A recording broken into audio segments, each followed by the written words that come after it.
ವಿತಾ ಫ್ಯಾಮಿಲಿಗೆ ನಿಮಗೆಲ್ಲರಿಗೂ ಸ್ವಾಗತ. ಇವತ್ತು ಯಾವುದೂ ಬ್ಲಾಗ್ ಮಾಡ್ತಿಲ್ಲ, ಅದರ ಬದಲಾಗಿ ನಿಮಗೆ ಒಂದು ಮಾಹಿತಿಯನ್ನು ಕೊಡ್ತಾ ಇದ್ದೇನೆ.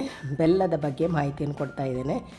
ಬೆಲ್ಲದಿಂದ ಏನೆಲ್ಲ ಉಪಯೋಗ ಇದೆ, ಅದೇ ರೀತಿ ಆರೋಗ್ಯಕ್ಕೆ ಈ ಬೆಲ್ಲ ಎಷ್ಟು ಒಳ್ಳೆಯದು ಅಂತೇಳಿ ಇವತ್ತಿನ ವಿಡಿಯೋದಲ್ಲಿ ಹೇಳ್ತಾ ಇದ್ದೇನೆ. ಬನ್ನಿ ಇವಾಗ ಈ ವಿಡಿಯೋವನ್ನು ನೋಡೋಣ. ಅನೇಕ ಜನರಿಗೆ ರಾತ್ರಿಯಲ್ಲಿ ಬೆಲ್ಲವನ್ನು ತಿನ್ನುವುದರಿಂದ ಆಗುವ ಪ್ರಯೋಜನಗಳ ಬಗ್ಗೆ ತಿಳಿದಿಲ್ಲ. ಅಲ್ಲದೆ ರಾತ್ರಿ ಮಲಗುವಾಗ ಬೆಲ್ಲವನ್ನು ತಿನ್ನುವುದರಿಂದ ಯಾವ ಸಮಸ್ಯೆಗಳು ದೂರವಾಗುತ್ತದೆ ಎಂಬ ವಿಚಾರ ಅನೇಕರಿಗೆ ಗೊತ್ತಿಲ್ಲ. ಬನ್ನಿ ಈ ಬಗ್ಗೆ ತಿಳಿಯೋಣ. ಬೆಲ್ಲವನ್ನು ಆಯುರ್ವೇದದಲ್ಲಿ ಔಷಧಿ ಎಂದು ಪರಿಗಣಿಸಲಾಗಿದೆ. ಅದರಲ್ಲೂ ಶೀತ ವಾತಾವರಣದಲ್ಲಿ ರಾತ್ರಿ ಊಟದ ನಂತರ ಬೆಲ್ಲವನ್ನು ಸೇವಿಸುತ್ತಾ ಬಂದರೆ ಅದು ದೇಹಕ್ಕೆ ಅಮೃತದಂತೆ ಕೆಲಸ ಮಾಡುತ್ತದೆ. ಬೆಲ್ಲವು ದೇಹವನ್ನು ಬೆಚ್ಚಗಾಗಲು ಸಹಾಯ ಮಾಡುತ್ತದೆ.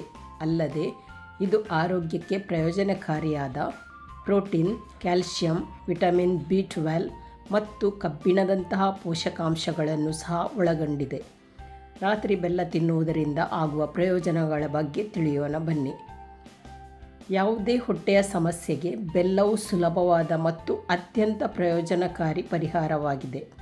ರಾತ್ರಿ ಬೆಲ್ಲ ತಿಂದರೆ ಗ್ಯಾಸ್, ಅಜೀರ್ಣ, ಅಸಿಡಿಟಿಯಂತಹ ಸಮಸ್ಯೆಗಳು ದೂರವಾಗುತ್ತವೆ.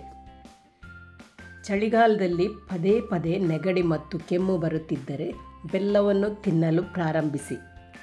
ರಾತ್ರಿ ಹೊತ್ತು ಬೆಲ್ಲವನ್ನು ತಿಂದರೆ ಶೀತ, ಕೆಮ್ಮು ಮತ್ತು ಕಫದಿಂದ ಪರಿಹಾರವನ್ನು ಪಡೆಯಬಹುದು. ಬೆಲ್ಲವನ್ನು ಹಾಲಿನಲ್ಲಿ ಕುದಿಸಿ ಕುಡಿದರೆ ತುಂಬಾ ಒಳ್ಳೆಯದು. ಬೆಲ್ಲವು ಚರ್ಮಕ್ಕೂ ಪ್ರಯೋಜನಕಾರಿಯಾಗಿದೆ. ಪ್ರತಿದಿನ ಸ್ವಲ್ಪ ಬೆಲ್ಲವನ್ನು ಸೇವಿಸುವುದರಿಂದ ಮೊಡವೆಗಳು ಮಾಯವಾಗುತ್ತವೆ. ಅಲ್ಲದೆ ಚರ್ಮವು ಹೊಳೆಯುವಂತೆ ಮಾಡುತ್ತದೆ ಮತ್ತು ಬೆಲ್ಲವು ಒಳಗಿನಿಂದ ತ್ವಚೆಯನ್ನು ಸರಿಪಡಿಸಲು ಸಹಾಯ ಮಾಡುತ್ತದೆ. ಬೆಲ್ಲದಲ್ಲಿ ಪೊಟ್ಯಾಷಿಯಂ ಇದ್ದು ಹೃದಯ ಸಂಬಂಧಿ ಕಾಯಿಲೆಗಳ ಅಪಾಯವನ್ನು ಕಡಿಮೆ ಮಾಡುತ್ತದೆ. ಹೃದ್ರೋಗಿಗಳು ಸಕ್ಕರೆಯ ಬದಲು ಬೆಲ್ಲವನ್ನು ಬಳಸಬೇಕು. ಅದು ಅವರಿಗೆ ಪ್ರಯೋಜನಕಾರಿಯಾಗಿದೆ. ನಿಮಗೆ ಮಲಬದ್ಧತೆ ಇದ್ದರೆ ನೀವು ರಾತ್ರಿ ಬೆಲ್ಲವನ್ನು ತಿನ್ನಲು ಪ್ರಾರಂಭಿಸಿ. ಊಟದ ನಂತರ ಬೆಲ್ಲದ ತುಂಡು ತಿಂದರೆ ಮಲಬದ್ಧತೆ ಸಮಸ್ಯೆ ದೂರವಾಗುತ್ತದೆ. ಇವತ್ತಿನ ಈ ಚಿಕ್ಕದಾದ ಮಾಹಿತಿ ವಿಡಿಯೋ ನಿಮಗೆ ಇಷ್ಟ ಆದರೆ ಲೈಕ್ ಮಾಡಿ, ಶೇರ್ ಮಾಡಿ, ಅದೇ ರೀತಿ ಸಬ್ಸ್ಕ್ರೈಬ್ ಮಾಡೋದರ ಮೂಲಕ ನನ್ನ ಚಾನಲ್ಗೆ ಸಪೋರ್ಟ್ ಮಾಡಿ. ಇನ್ನೊಂದು ವಿಡಿಯೋದೊಂದಿಗೆ ನಾಳೆ ಸಿಗ್ತೀನಿ. ಅಲ್ಲಿ ತನಕ ಬಾಯ್.